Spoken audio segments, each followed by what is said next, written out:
অপরিকল্পিতভাবে ভবন নির্মাণে মানিকগঞ্জের দৌলতপুরের আশ্রয়ণ প্রকল্প যেন শুধুই সরকারি অর্থের অপচয়।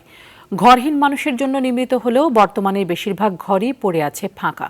সুপেয় পানি আর বিদ্যুতের সংকটে যারা আছেন তাদেরও দিন কাটছে দুর্ভোগে। আবার অভিযোগ আছে প্রকল্পের ঘর বরাদ্দের ক্ষেত্রেও করা হয়েছে অনিয়ম ও স্বজনপ্রীতি। মানিকগঞ্জের দৌলতপুর থেকে পাঠানো তথ্য ও চিত্রে আরও জানাচ্ছেন সুলাইমান কবির। 4 গুণ শক্তিশালী এনজাইম ও অধিক ফেনা সমৃদ্ধ অরিক্স সিলভার ওয়াশ মাত্র 70 টাকায়।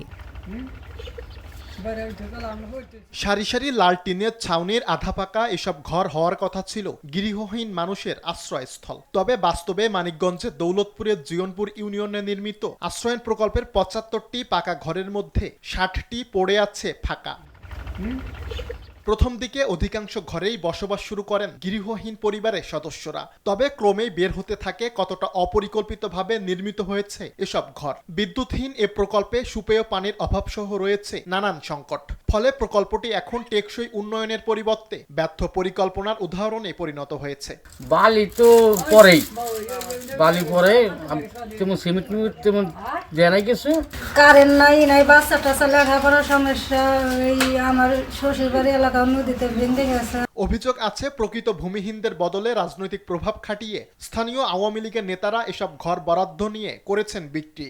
এতে সরকারি ঘর পাওয়া থেকে বঞ্চিত হয়েছেন প্রকৃত গৃহহীনরা। লোক দেখা যায় তাদের ঘর বাড়ি নেই, তারা মানুষের জায়গায় রয়েছে, তারা কিন্তু ঘর পাইল না। ৮০,০০০ টাকা চাইছিল, তার মধ্যে ৪০,০০০ টাকা দিচ্ছিলেন।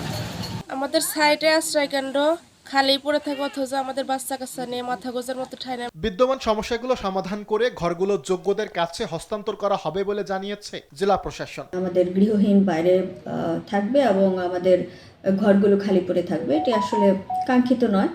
আমি উপজেলা নির্বাহী অফিসারের মাধ্যমে এই বিষয়ে পদক্ষেপ গ্রহণ করব। কোটি টাকা ব্যয়ে নির্মিত এ প্রকল্প দ্রুতই প্রকৃত আশ্রয়হীনদের মাথা গোজার ঠিকানা হয়ে উঠবে, এমনটাই প্রত্যাশা সংশ্লিষ্টদের।